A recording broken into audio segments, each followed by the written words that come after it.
Hey, Dr. Ramirez, pulmonary and critical care sleep physician. Very happy to have today here Gabriella. She's going to share with us, with you guys, her experience managing sleep apnea. And the reason why I brought her, I met her a few years back when she was really young. She was just 18 years old, and she's going to share her story, why she ended in our clinic and what happened afterwards. Yeah. All yours, Gabby.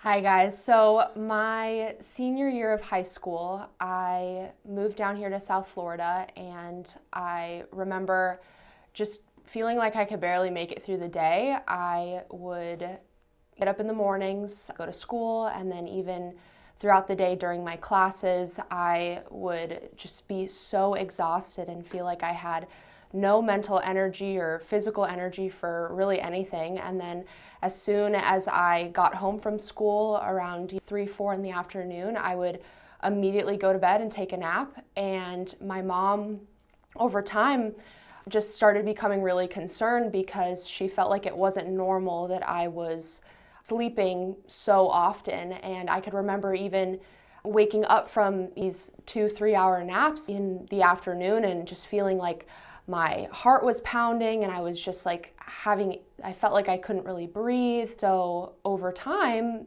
as my mom got really concerned, she was like, "I think you need to see a sleep specialist." And after seeing Dr. Ramirez here and doing the sleep study and being diagnosed with sleep apnea, and then starting to use the machine, the mask, I started to notice a difference within just a couple weeks. I felt like a brand new person. I felt like I didn't have to nap every single day. I didn't have to come home and immediately sleep. I felt like I had energy to stay awake throughout the day, and it was all because I just wasn't getting enough air or oxygen at night. I felt like using the sleep apnea machine, I was able to start working more and taking on more responsibilities, and looking back, truly can't imagine. I would not be able to do everything that I'm doing now, of being in grad school at this point, without my sleep apnea machine.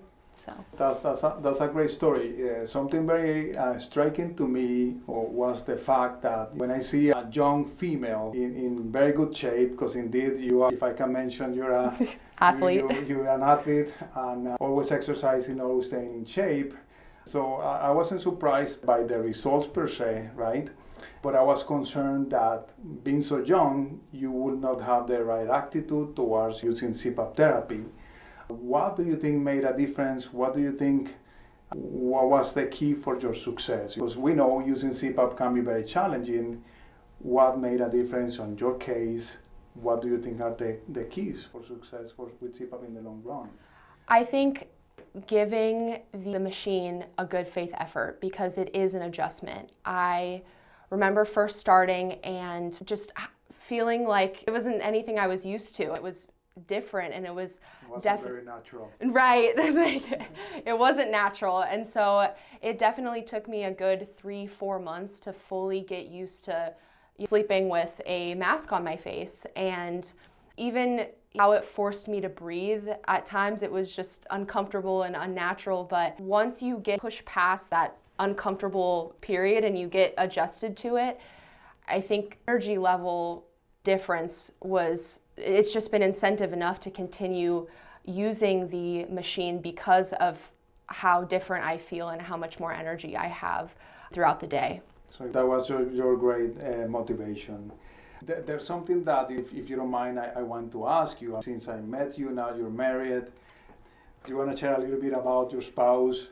What was his perception? Yeah. Many patients, and in a recent video, I was talking about, I don't think snoring was a big deal in your case. I try to explain to my patients, about 10% of patients with apnea might not snore or not be loud enough to disrupt your bed partner. And many patients are concerned in how ugly it's going to be with sleep with a mask. And they say, particularly females, snoring isn't sexy, doctor. and they say CPAP is not sexy, my correction. And I say, well, snoring and gasping is not sexy. In your case, snoring was not an issue. So how did you manage with your partner, and now it's your spouse, Was he just supportive? Was it weird at the beginning?